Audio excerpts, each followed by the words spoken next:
Assalamualaikum. Waalaikumsalam. Selesai doa? Belum. Mungkin doa. Siap, baca doa dalam hati dimulai.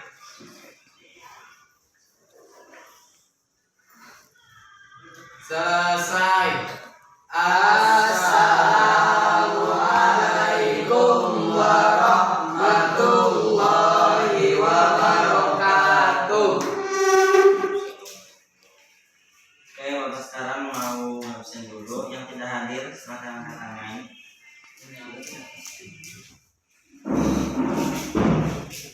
Ini pada kemana nih? Tidak tahu Pak. Dispen. Oh, dispen. Ada acara apa? Maksud. Lagi. Amaludin sakit Pak. Jadi Maulana Yusuf Hadir. Baik Zainal Fikri Hadir. Nurul Hidayat Hadir. Lihat Diansyah Hadir. Baby Saputra Hadir Pak. Muhammad Amaludin Sakit. Yulianti Apa? apa? Oke. Baik anak-anak, kita sekarang melanjut ke bab 4, yaitu bab terakhir di pelajaran PPKN. Harus tidak?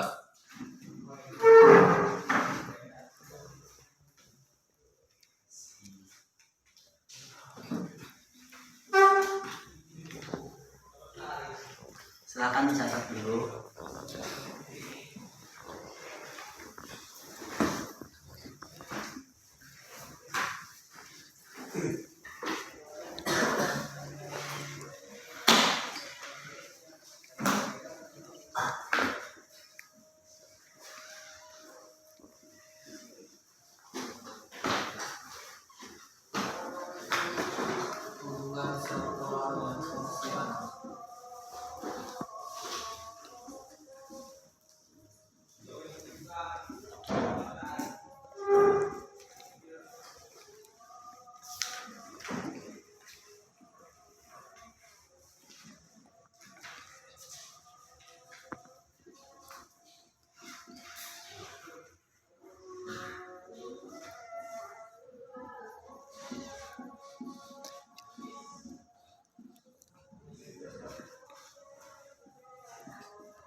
Sekarang kita menuju hubungan struktural dan fungsional pemerintahan pusat dan daerah menurut Undang-Undang Dasar Negara Republik Indonesia.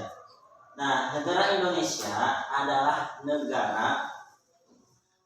negara kesatuan yang berbentuk republik yang dalam pelaksanaan pemerintahannya dibagi atas beberapa daerah provinsi. Sesuai dengan pasal 18 bahwa negara Indonesia itu ketika melaksanakan pemerintahannya dibagi atas beberapa daerah, yaitu provinsi. Di dalam provinsi itu dibagi ke ada kabupaten dan ada kota. Nah, di situ ada pelaksanaan pemerintahannya. Tetapi untuk melaksanakan pelaksanaan pemerintahannya kita harus tahu dulu tentang otonomi daerah.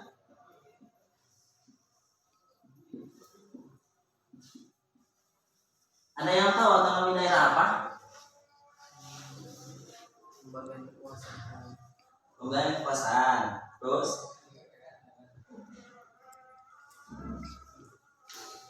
otonomi daerah berasal dari bahasa Yunani, silahkan catat.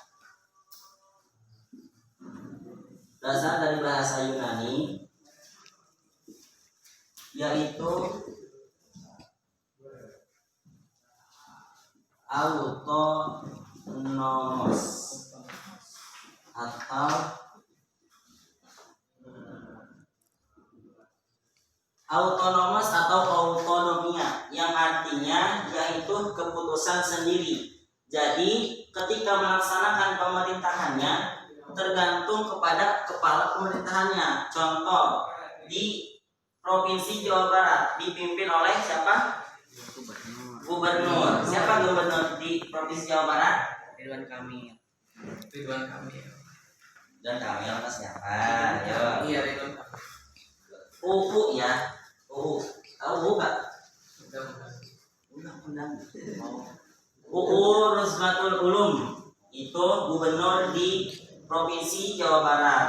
Nah, ketika melaksanakan pemerintahannya itu tergantung kepalanya ingin memajukan Provinsi Jawa Barat ke depan gitu, tergantung dianya, bukan tergantung presiden. Nah, setelah tujuan adanya otonomi daerah yaitu untuk memberikan kesempatan seluas-luasnya dalam mengembangkan daerahnya sendiri secara mandiri. Jadi tujuan diadakannya otonomi daerah untuk mengembangkan wilayahnya secara sendiri, secara mandiri. Itu otonomi daerah. Jadi tidak pengurusan pemerintahan itu tidak hanya presiden saja. Tidak hanya presiden. Bayangkan saja 34 provinsi diurus oleh presiden satu. Gimana caranya? Kan nggak mungkin pasti terbengkalai kan. Nah, itulah tugas otonomi daerah untuk membagi menjadi 34 provinsi, dibagi lagi, ada kabupaten, ada kota, jadi di situ ada pemerintahannya sendiri. Seperti di sekolah ini. Di sekolah ini anggap saja Ema Lamin ini sebagai satu negara memiliki 12 provinsi. Nah, memiliki 12 provinsi ya. Ibu Kiki sebagai kepala negara, dan 12 provinsi itu ada gubernurnya, terus ada wali kotanya, ada bupatinya. Contoh sebagai ini kelas 12-nya, kelas 10-nya sebagai Provinsi Jawa Barat misalkan. Nah, di situ ada namanya ada ketua kelas. Ketua kelas itu sebagai apa? Sebagai ceritanya gubernur gitu. Nah, itu untuk mengatur kelasnya berarti tugas Ibu Kiki apa? Tugas ketua kelas. Ketua kelas. Jadi bukan siapa? Bukan kepala sekolah, bukan Ibu Kiki gitu. Untuk yang selanjutnya, yang kedua, yaitu landasan pelaksanaan otonomi daerah.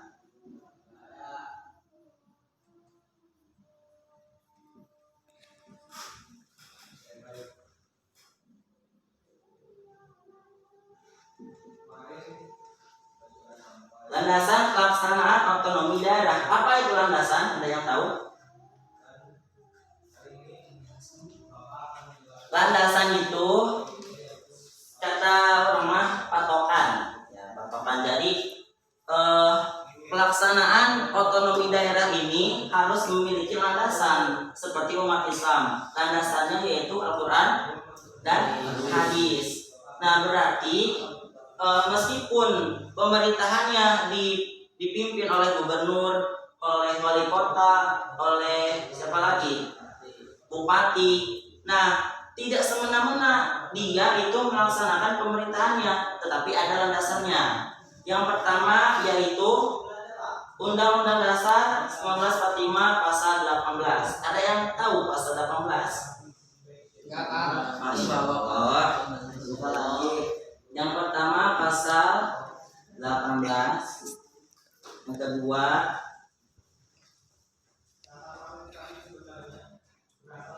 ketetapan MPR.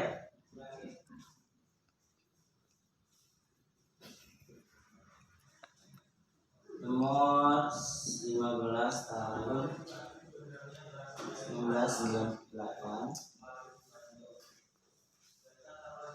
dan Undang-Undang nomor 30 32 tahun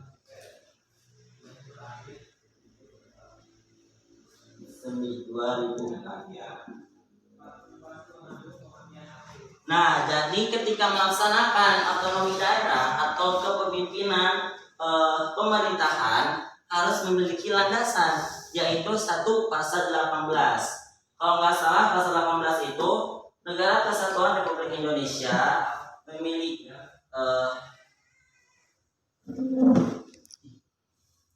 apa gitu? Oh, nanti aja deh. Akhir. Nah, sesuai dengan Undang-Undang Nomor 32 Tahun 2004, negara Indonesia itu dibagi daerah otonomi daerah itu dibagi menjadi 3 daerah. Yang pertama, daerah provinsi. Yang kedua, kabupaten.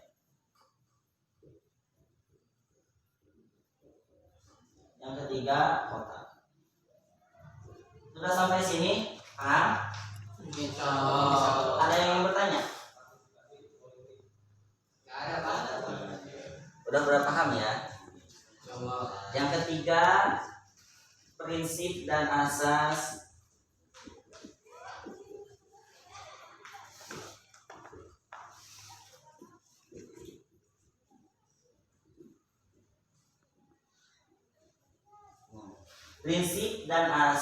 otonomi daerah. Jadi ketika melaksanakan pemerintahan harus ada prinsip dan asasnya. Apa itu prinsip? Ada yang tahu?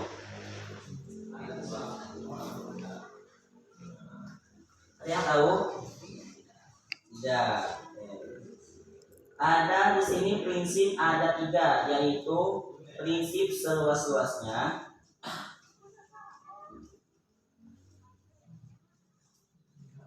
yang kedua prinsip nyata, yang ketiga prinsip bertanggung jawab.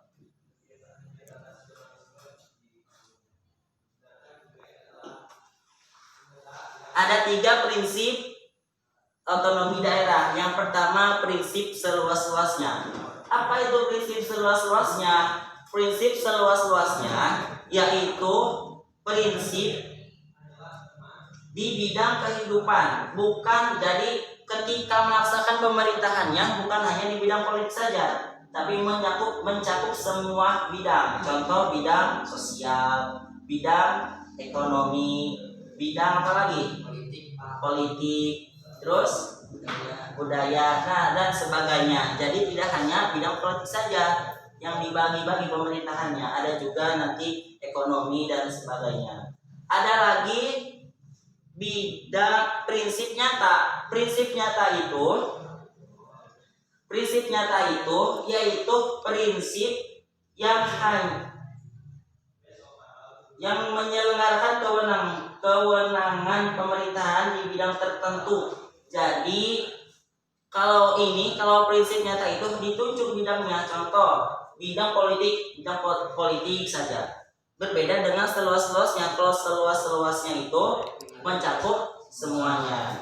Ada lagi otonomi bertanggung jawab. Bertanggung jawab ini hanya saja ditunjuk satu bidangnya. Contoh, itu namanya siapa? Dede. Dede itu ditunjuk oleh gubernur untuk sebagai penanggung jawab ekonomi. Berarti Dede harus bertanggung jawab terhadap otonomi ekonomi gitu, untuk melaksanakan otonomi daerah ini. Dan ada asasnya. Yang pertama asas desentralisasi. Nanti kalian cari aja ya.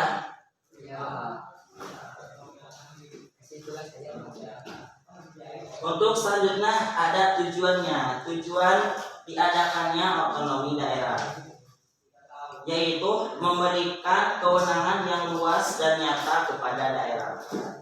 Nah, sudah sampai sini dapat kita tarik kesimpulan bahwa otonomi daerah itu kata orang mah pembagian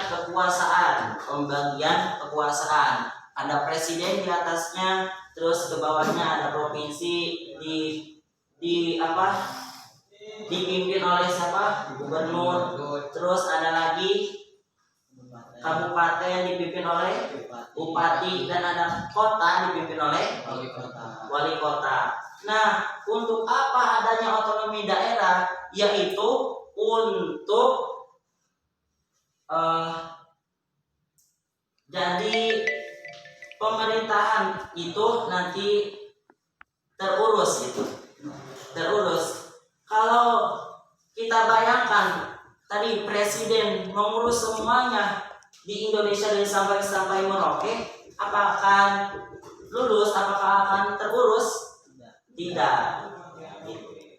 Nanti di kabupaten dipilih lagi ada kecamatan dan ada desa. Jadi seluruh Indonesia itu kekuasaannya dibagi-bagi, tidak hanya di atasnya saja, tapi di bawahnya juga ada pemerintahannya lagi. Oke, sampai sini ada yang bertanya? Sudah Pak. Sudah paham masalah otonomi daerah? Sudah Pak. Nah, coba otonomi daerah berasal dari bahasa mana? Yunani. Apa? Autonomos atau autonomia. Autonomos atau autonomia. Landasan pelaksanaan otonomi daerah ada berapa? Ada 3. Yang pertama pasal 18. Pasal 18. Ada 2. Ketetapan MPR nomor 15 tahun 1998. Yang ketiga, Undang-Undang nomor 32 tahun 2004. prinsip otonomi daerah ada berapa? Ada 3 Pak. Bukan. Yang ke-1 seluas-luasnya, yang kedua nyata, dan yang ketiga bertanggung jawab. Oke. Sudah sampai sini. Nah, untuk tugas minggu depan tolong hafalkan pasal 18 ya. Ini pasal 18 itu ada 1 sampai 7 pasal. Hafalkan cuma 1 sampai 3 aja. Ya Bapak.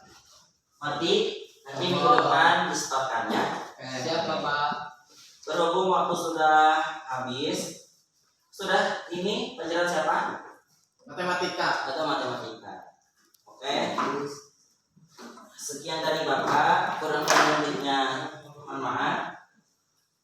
Assalamualaikum warahmatullahi wabarakatuh. Waalaikumsalam warahmatullahi wabarakatuh. Kita lihat